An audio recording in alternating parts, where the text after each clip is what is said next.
That I apologize to our podcast and radio listeners that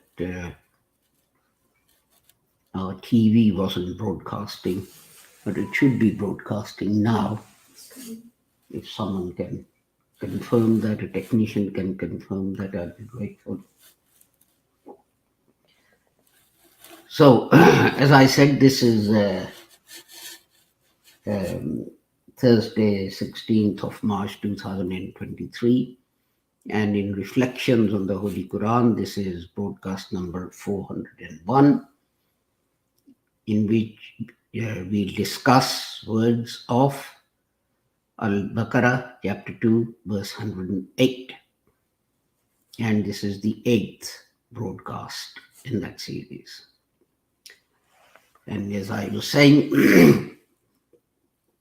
these broadcasts are brought to you by Laser, which is a branch of the Lahore Ahmadiyya movement. The Ahmadiyya movement was created by Hazrat Mirza Ghulam Ahmad, who taught that although other Muslims say that after the Holy Prophet Muhammad, a prophet can come, this is incorrect, because the Holy Quran says that the Holy Prophet was Khatmun Nabiyyin, and the Holy Prophet explained it by saying, La Nabiyya Ba'di. There is no prophet after me. And in answer to what will happen if Muslims need guidance, the Holy Prophet said, God will send reformers. And he went on to say that the Messiah and Mahdi, which are spoken of in the sayings of the Holy Prophet Muhammad in the Hadith, they are not two people, but two attributes of a reformer, and they apply to him. Mirza Ghulam Ahmad also taught that although people say that in determining our beliefs, Hadith comes first, he said from our sources, it's the Quran that comes first, and then Sunnah, or the actions of the Holy Prophet Muhammad. And then comes Hadith, and then other things. And he explained that people say some prophetic revelation is missing from the Holy Quran, such as Ayah Rajam. Some people say that some verses of the Holy Quran have been abrogated or cancelled. But he taught that this was incorrect, because God says that he has revealed the Holy Quran and he is responsible for guarding it. So how can anything be missing from something that is being guarded by Allah? And he explained that although jihad is a duty of every Muslim, the Holy Prophet said that jihad-e-kabir, the greater jihad, is jihad bin nafs, a jihad with your own soul, with your own inner self. And he stressed that although there are differences amongst the Muslims, but the Holy Prophet had said that if one reciter of the kalima says to another reciter of the kalima that you are a heretic, you are kafir, then it's the person saying it upon whom falls this edict of heresy. So let us go to what we're going to look at. verse 108. أعوذ بالله من الشيطان الرجيم بسم الله الرحمن الرحيم أم تريدون أن تسألوا رسولكم كما سئل موسى من قبل ومن يتبدل للكفر بالإيمان فقد ضل سواء السبيل. And its English translation is, where are we? Oh, here we are. Yes.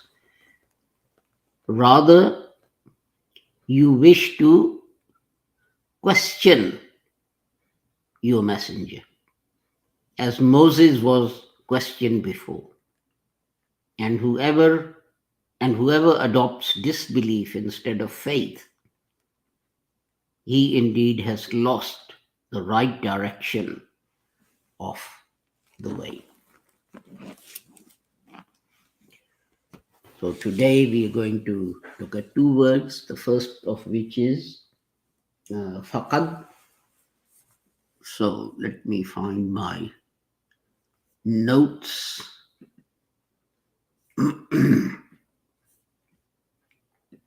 Where are they? Oh, here we are.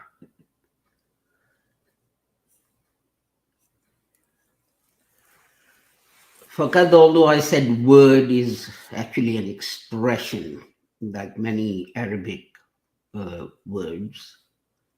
It consists of two parts. Fa, which is a prefix that connects two parts of a sentence, and qad. So it means, in English, so certainly. So connects the two parts of the sentence, and so certainly. And that is all for that one. There's a bit more to say about the next one.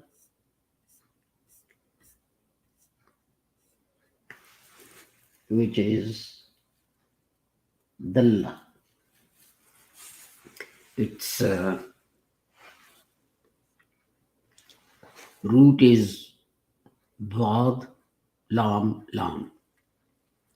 And we find that 8 words made from these 3 letters appear in the Holy Quran 191 times.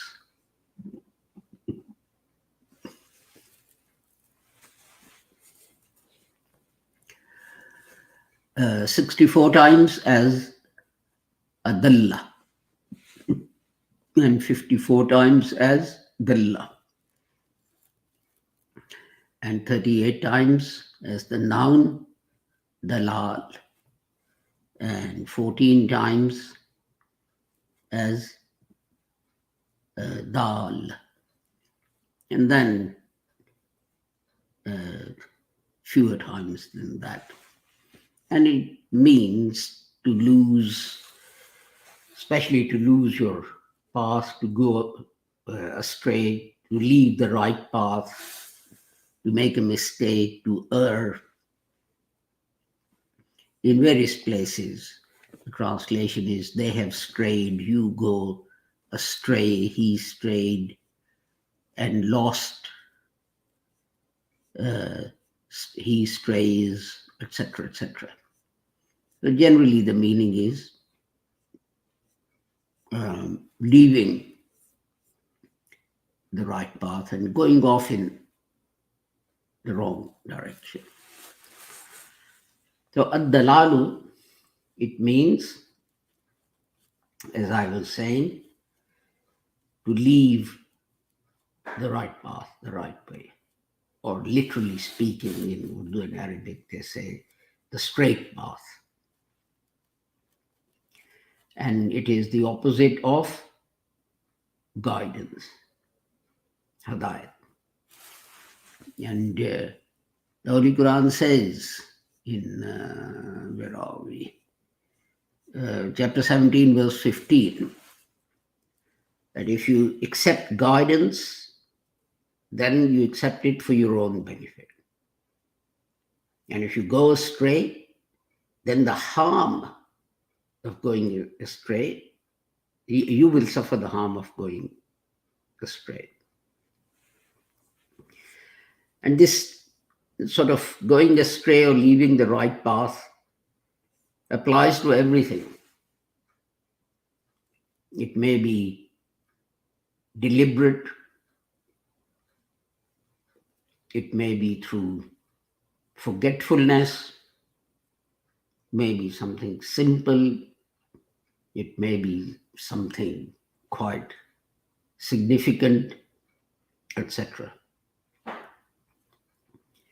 I mean, in the Urdu broadcast, the example I used was that, you go into a shop and you pick up, some chocolate and you put it in your pocket intending to go to the till to pay, but in the meantime, your mobile phone rings and you start answering that and you forget to pay and walk out of the shop.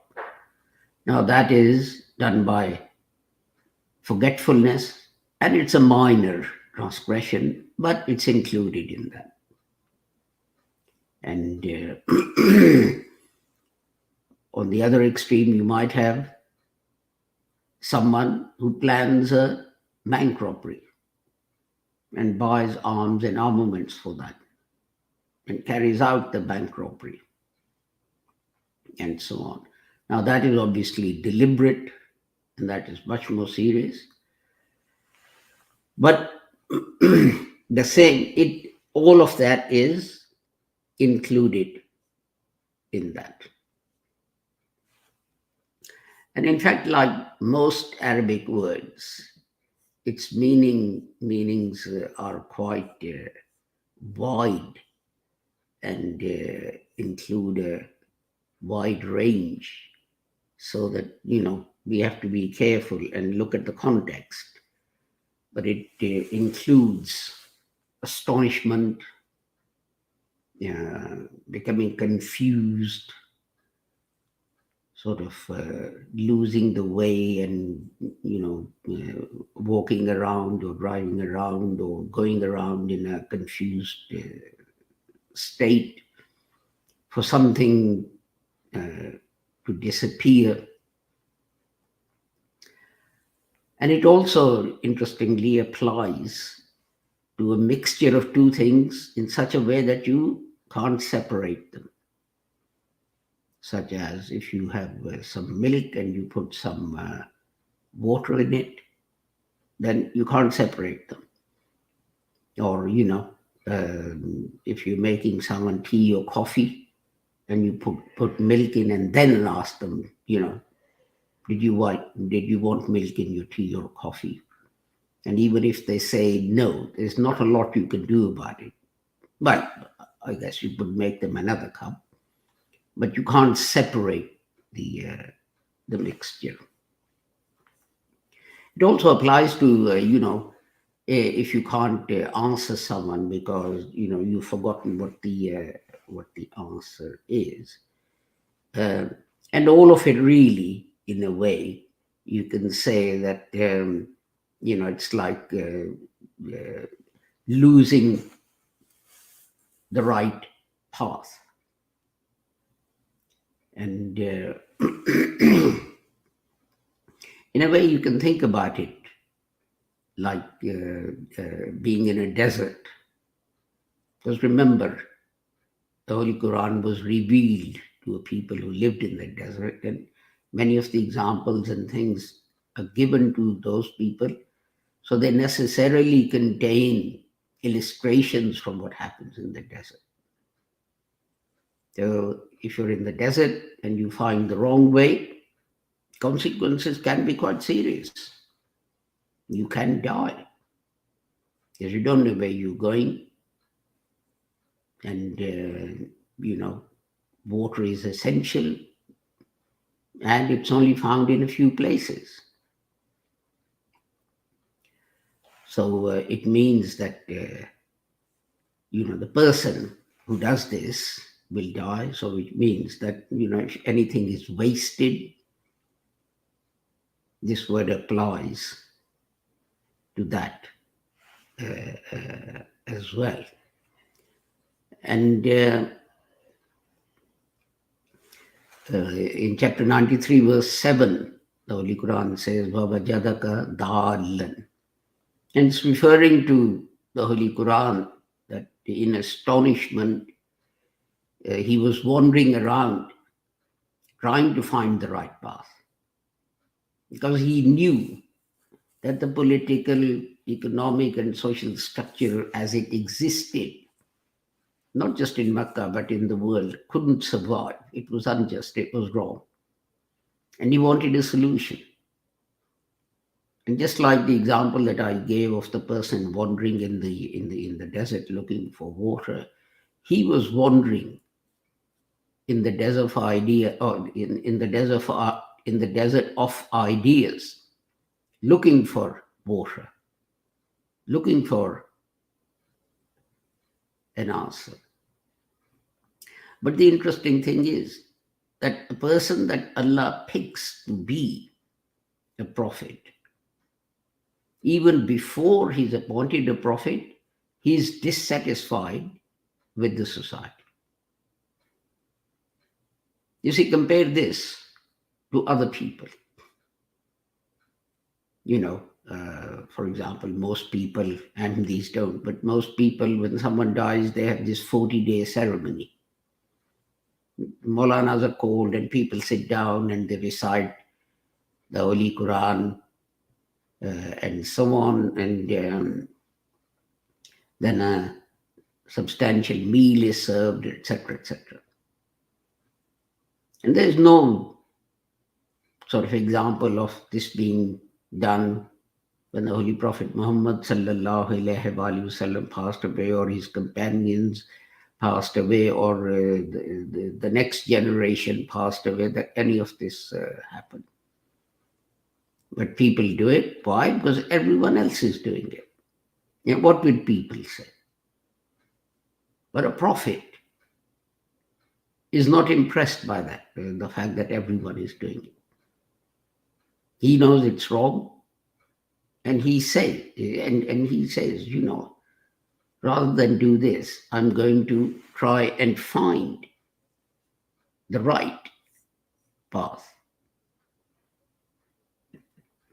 But an important thing to remember in this respect is, how are you going to find the right path?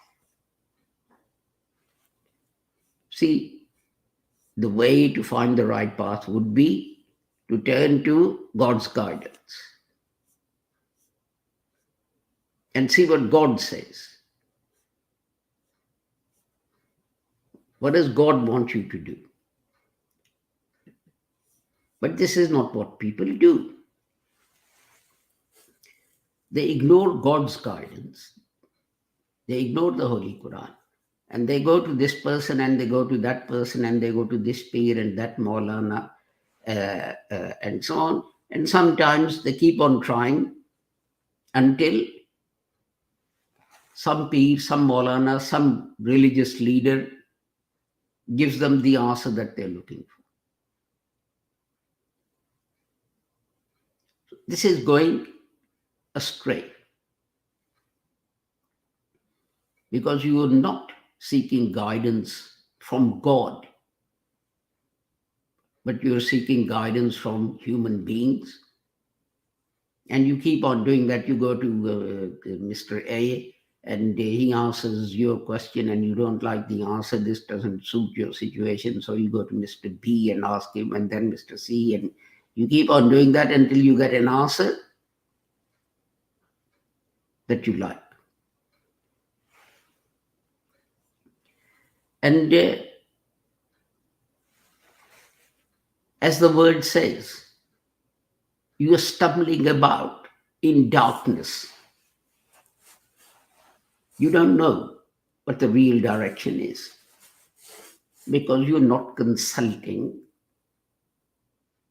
the right instrument or the right thing. It's like, you're in a desert and you've got a sat nav in your pocket on your mobile phone or something, and you get lost, and rather than take the mobile phone out and use its sat nav to try and find the right direction, you just start guessing. You go to the right and you go to the left and you go up and you go down. Then you see someone and you call him and he says, no, no, no, not that way. You need to go that way. How do you know that that person is qualified to give directions?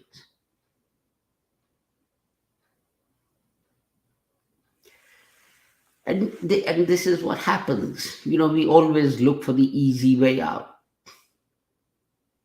We look for the man who comes down our street and says, give me some money, I'll double it. Well, if you have the ability to double the money, why don't you double the money that you have in your wallet? Why are you walking the streets asking people to give you money and you'll double it and return it to them?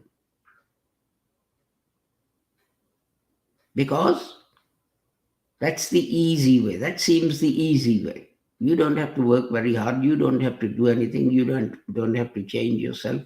You just give someone £50 note, they change it into two £50 notes and give them back to you. Hurrah. This is exactly like the person in the desert who, rather than contacting his sat nav, is just wandering about looking for the right path. And you see, this happens in all walks of life. For example, earlier in the last century, we had this concept of communism. And their clarion call was very enticing. From each according to his ability, to each according to his need. What it meant was that every individual living in a society will contribute according to what he can.